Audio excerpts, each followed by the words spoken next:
नमाज पढ़ा करें जी, नमाज में ही बरकत है और नमाज में ही निजात है।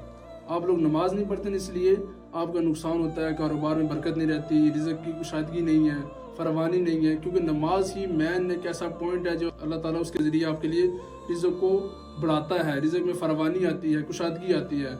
आप नमाज पढ़ते नहीं है। आका अलैहिस्सलाम ने इरशाद फरमाया कि मुसलमान और काफिर के दरमियान फ़र्क करने वाली नमाज है, और आपको नमाज का पता ही नहीं है। और फिर लोगों से कहते फिरते हैं कि हमारे रिज़्क में बरकत नहीं है, हमारे घर में सुकून नहीं है, लड़ाइयाँ होती हैं, परेशानी है। तो ये परेशानी कब खत्म होगी? जब अल्लाह के सामने आप सजदा करेंगे, अल्लाह के सामने अपना सर झुकाएंगे और कहेंगे मेरे मौला मेरी ये तकलीफें दूर फरमा, तो यकीनन मेरा ताला उसकी तकलीफें दूर फरमाएगा। आप अल्लाह के सामने झुकते ही नहीं है और दुआ करते हैं और लोगों से कहते फिरते हैं कि वो बड़ी परेशानी है, बड़ी परेशानी है, घर में बच्चे परेशान, बीवी परेशान, वालिदैन परेशान और खुद भी परेशान और दोस्त यारों को भी परेशान कर देते हैं। अल्लाह के सामने सजदा करें, उसके सामने अपनी परेशानी रखें, तो इंशाल्लाह सारी परेशानी दूर हो जाएगी, खत्म हो जाएंगी सारी परेशानियाँ।